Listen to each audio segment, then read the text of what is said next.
So my next article that I'm gonna read is called Money Talks. It says you don't have to be Warren Buffett to raise a financially savvy kid. You don't even have to be good at math. The key: establishing conversation about dollars and cents and keeping it going as your child grows. Do you mean a bank could steal their house? Of all the unsettling questions I thought my girls might ask as they grew up, the definition of bankruptcy and foreclosure was not one I anticipated. But one night last spring, as my husband and I were gossiping at the dinner table about the toll the economy had taken on our small town, my 10-year-old piped up with query. Suddenly, I was explaining the basics of overspending and loans, getting a clear picture of how little my fourth grader understood about either, and realizing how uncomfortable and unprepared I felt tackling the subject with her. My unease, it turns out, is absolutely typical. Studies show that most parents feel the same way talking to kids about money. Unsure of their own financial skills, weary of playground babbling, or having been taught that dollar talk is unseemly, many assume the schools will teach their kids what they need to know. Problem is, fewer than half of the states in the country require schools to provide any kind of instruction in personal finance at all. And in fact, experts say teaching kids about money has to be a joint effort, with the heaviest lifting coming from the home front. Schools can teach our kids about how to calculate compound interest and how to do the math required in their finances, but ultimately how you manage your money is a values question. Only parents can and really should teach that. The good news: you can begin a dual strategy of both showing and telling your child about budgeting, saving, and earning the moment he's old enough to understand that money is traded for things, a realization that is well entrenched by kindergarten. From the list below, pick the strategies and activities that work best for your family. They're listed roughly in order of age group, from those for the very young to the older kids, but many can be adjusted up or down. Gab about gotta haves. Advertisements on billboards and magazines or on television offer an easy avenue to discussing the most basic and yet amazingly tricky financial concepts, one that's at the heart of any budget. Do you need something or do you want something? As your child begins to understand this distinction around kindergarten age, use family time to discuss and even list the things you all want versus what you need. Including parents in this including parents in this exercise makes it especially powerful. This is a great opportunity to gain an understanding of your kids' values and preferences. And because it's at the heart of financial literacy, and some would say our current economic crisis, the discussion should continue on through their teens. Yes, children and parents sit down and compare your list of wants and needs. I bet a bunch of y'all kids will be like, nah, you don't need this, you don't need that, you don't need this. Um, and it's a good way, like the article said, to get to know your child. What is it that, if they're putting down things as needs, then obviously that's where their interest lies. And if you didn't know that, then that's a topic that you can use to connect with your children. So explain the great divide. Ordinary kids see parents do only one thing with money, and that's spend it, says Godfrey. They don't see us budget, pay bills, save, give it to charity, or earn it. Right, kids, if you don't have these talks with them, well, a lot of my partners probably do have these talks like kids. Like, you see this PG&E bill, you see this, you see that. Or a lot of times the parents don't start talking about bills until you grown and can work. Then they try to start tapping into your money, or they want you to start help pay the bills. So that's when you start talking. Don't wait till it's too late. Start talking to your kids about bills at a young age. Don't be afraid of it. We all in this together. So that is so true. Ordinarily, kids see parents do only one thing with money, and that's spend it. They don't see us budget, pay bills, save, give it to charity, or earn it. To start introducing those concepts, try this activity. Get a handful of nickels, dimes, and quarters and attach a sticker to each coin that shows where that part of the dollar goes in your family budget. A quarter might be labeled taxes, another quarter housing, a dime might be what you spend on vacation, and another dime might go on saving. When he begins to understand that this is where a bit of every dollar goes, he'll have a better understanding of how much money is left for impulse purchases like those overpriced mylar balloons floating above the checkout line. Once your child can do math, turn a grocery store trip into a scavenger hunt. Give her a list and $25 to fulfill it. She keeps the change. Hmm, interesting. Let's see if they budget on their own or go over. So, cruise for bargains. Once your child is old enough to comprehend addition and subtraction, occasionally turn a trip to the grocery store into a scavenger hunt. Give her a short list of items that could total around $25. Beside each item, list a reasonable non-sale price, say $3 for a gallon of milk. This is an old article, yeah, 2011. As you shop together, challenge her to find each item under the specific dollar amount.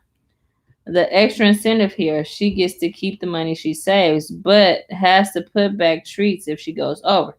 To add another layer to this activity, go ahead and buy two differently priced brands of the same item and do a blind test. Is one really better than the other? If so, is the difference in quality worth the cost? So somebody did this to a test. When my son Tyler went to the ocean with his iPod in his pocket, we told him he was responsible for replacing it. So he saved his allowance and decided to go generic. After he bought it, he said, "Dad, this one works just as well." Price the urge to splurge. The price of a bag of popcorn at the movies is many times what you'd pay if you popped it at home, and the ice cream cone from the cute roadside stand is easily twice that of the home scooped variety. You pay the higher amount, of course, because you want it right now. Try this exercise in delayed gratification. Next time your child begs for a cone while you're out, offer to pay him $1 if he instead has a scoop at home and explain that he'll be pocketing the savings. It's a true consequence approach to teaching your child the cost of impulse buying. And if he still decides to go for the treat, take it in stride. He'll be doing what we all do occasionally, including an impulse. That's actually a good idea. Like, listen, you want this right now, but instead of you getting this right now, I'm going to give you $1 if you just wait and have it at home. But that only works if you have it at home, or you stop at the grocery store and get it on your way home, which is, a lot of times, yeah, cheaper. So, develop an interest in interest. At about second grade, you can show your child how interest can accrue in her favor by adding 3 pennies to her piggy bank weekly for every dollar she has saved. If she asks to borrow money, go ahead and lend it, taking away 7 cents each week for every dollar borrowed. No back of the envelope lesson will ever be as vivid as watching the money stream out. Make sure, of course, she has a way of paying it back. Otherwise, the whole exercise will only lead to frustration. Yeah, don't set your kids up for failure. Follow the money. Kids of all ages will find turning off the lights in the house a lot more rewarding when the money they save could be their own. Choose a regular monthly bill, such as electric, phone, or water, and read it together. Then discuss how the family might reduce it and offer an incentive. If these efforts bear fruit, the money saved can go towards a special treat. Choosing just one bill and tracking savings for several months teaches your kids about bill paying and the rewards of saving. Another bonus, it just might inspire you to do a little competitive economizing too. Wow. I didn't think about that. Yeah. Track your bill and see. A lot of times,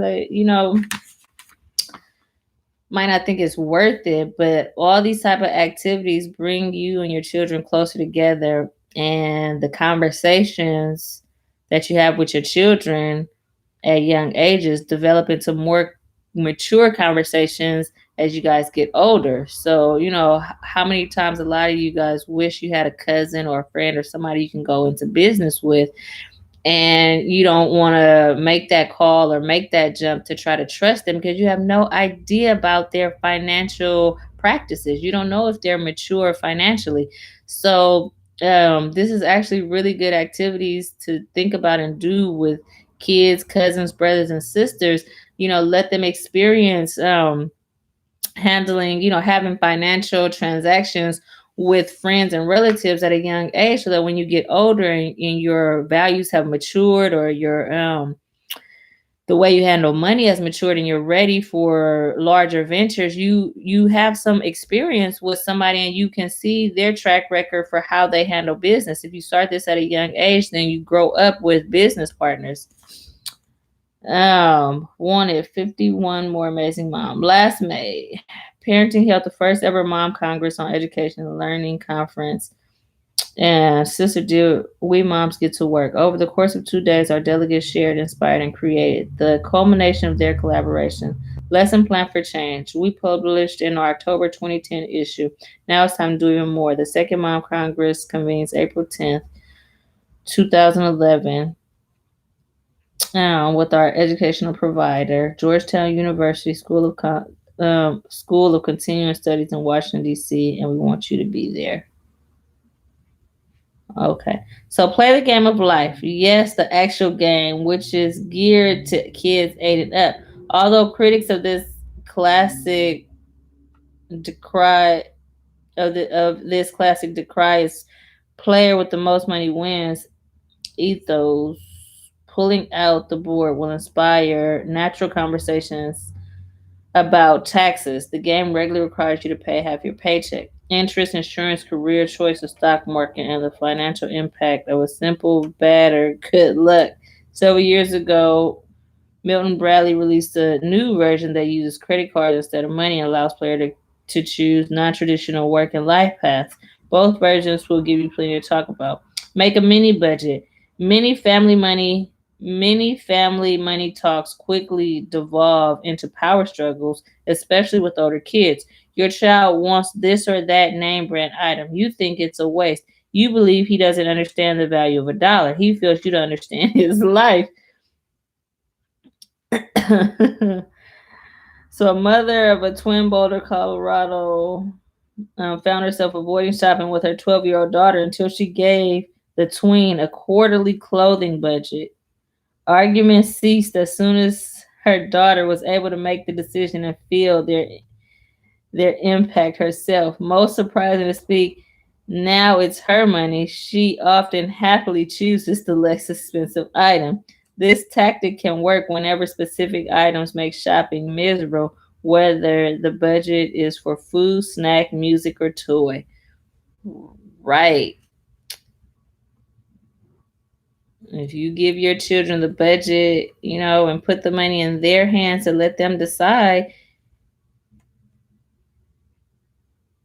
let's see what they decide. Make a mega budget, because a vacation makes clear experiment in budgeting. So this one family included their 3 kids in the years-long process of planning and saving for a 6-week trip to Europe and Africa. They were part of the decision to skip a year of camp and our spring beach trip. By then, in their tweens and early teens, decided to cut out lunches. They were especially pleased when the kids applied sound logic to allocating their entertainment budget in England, a choice that boiled down to amusement park rides versus play. I heard them say that in America they could do the rides, but they couldn't see a play in the Royal Theater. People and how they spend, save, or invest their money. Take time to discuss what it means to give away half your fortune or spend millions. That a parent's role as financial educator becomes abundantly clear. Do you let your kids confuse net worth with self worth? Is it not what you earn? Is it how you spend it and save it and give it away that matters? A lot of times, I just want to share this. where I come from, there is a very poor mentality, and parents don't realize that it is these belief systems that we pass on to our children that keeps us stagnant in acquiring money.